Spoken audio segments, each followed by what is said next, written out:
Hero is killing all these people in London. What do they have in common?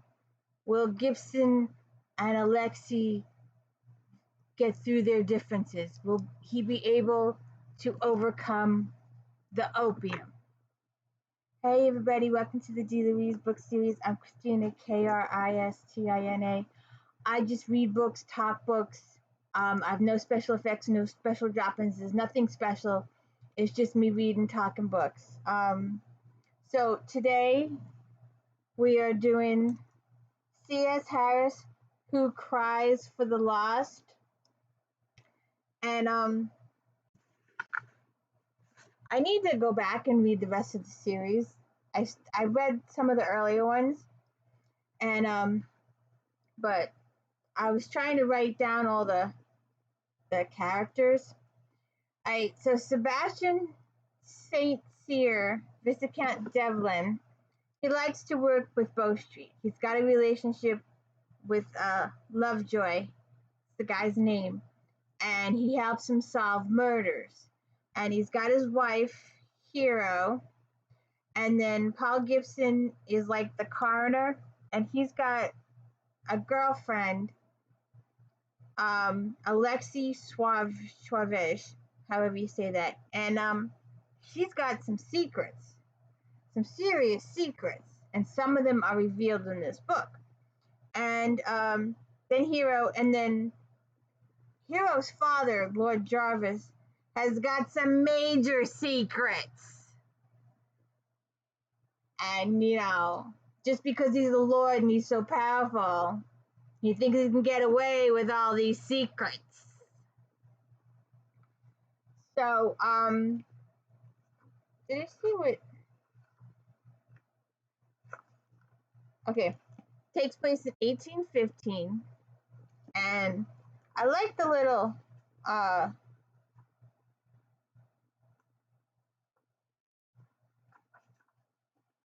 map. It was good. And I learned about, I know I wrote it down. I don't know where I'll put it. Because I had to look up wherrymen. They're like, they're guys that row boats, small boats that can carry passengers up and down the Thames. Because they didn't have bridges back then, but then they built some bridges, and the warriors were like, "Hey, you're taking our livelihood away from us." But we know there's tons of bridges now. But so it was where I can't even say it, wherryman. So anyway, this guy is found with no head and no hands and no feet. But because of the secret past of Miles Sedgwick with Alexei, Paul Gibson's girlfriend, she is able to identify him. And then a Spanish guy gets killed with no feet and no head. And then a Hamilton Evans gets killed, and then an Andre Termont gets killed. Sybil, two sisters get killed, and a baby is discarded, is just thrown away. And it's a really good book. I took tons of notes, but it's really good. It's book 18 in the series. It starts with What Angels Fear, When Gods Die, Why Mermaids Sing, Where Serpents Sleep, What Remains of Heaven, Where Shadows Dance. But Sebastian works a lot with Mr. Lovejoy in this, and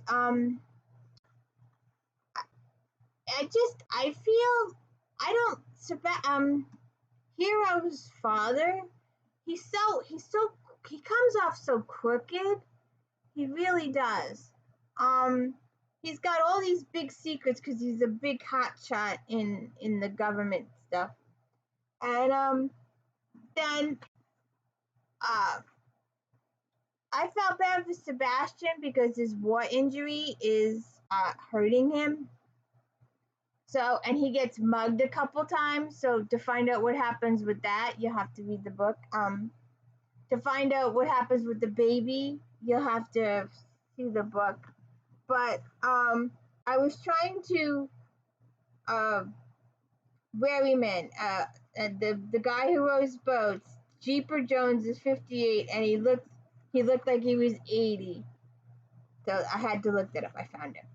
And Mr. Sedgwick was having so many affairs, I couldn't keep up with them. They found all these different mistresses, and it was just I took so many notes, but it's okay.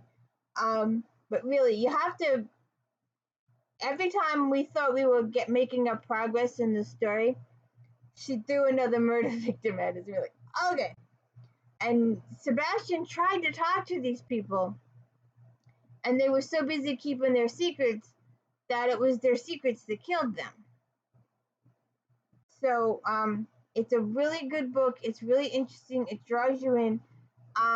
They talk about Waterloo in here. If you've read Stephanie Lawrence and the Sinsters all returned, but some of these guys didn't. And what they did to those people that put them on that island that made them starve to death, that is just horrid. It's absolutely horrid. So that part of it is sad. There's a lot of history in here. There's a lot of sadness. They talk about the island quite often, how over 20,000 people died. Not compared to what happened with Hitler, but I mean, those things are just atrocious, absolutely atrocious, that they did this stuff to people and that these idiots had no compassion for these people at all. I don't understand how that could be done. How could you just put people on an island, no shelter, no food, no water, no nothing, and just let them? It's just that is just so cruel, and I can understand the hate, and they want these people punished. And one of the characters also has a background in witchcraft. They like to study witchcraft and the history of witchcraft in England, and how the reason why everybody's heads and feet and hands were cut off because that was a practice in when they were instead of like burning witches at the stake. This was also another way to kill a witch, was to chop off her hands and head and stuff like that. So it's a good story. I felt bad for the author. She tells you what her life experience was, that she lived through a couple of hurricanes, destroyed her house and all when she was writing this book. So that's why it took a little longer to write, because she had all this stuff going on. So I felt bad for her personally as a person. And I loved all the history that she put in the back of the book, that she tried to be accurate in what happened with Waterloo and stuff. So that's in here too. It's a really good book. It was a good read. I felt bad for a lot of the innocent victims. And the murderer is in your face. And it sometimes when authors write murder mysteries, sometimes the who did it makes a guest appearance every once in a while, and sometimes the guy is constantly in the storyline. This guy was pretty much a constant in the storyline, so you didn't see it coming until the end, when Sebastian finally put all the pieces together. So it was good. It held your attention. It's really good murder mystery. So please check it out to find out what all these people have in common, because they lay it out at that back in the end of the book. And please hit the like and subscribes. I need the love and support of my subscribers. Please hit the thumbs up. It's really important. And thank you so much for tuning in. Have a good day.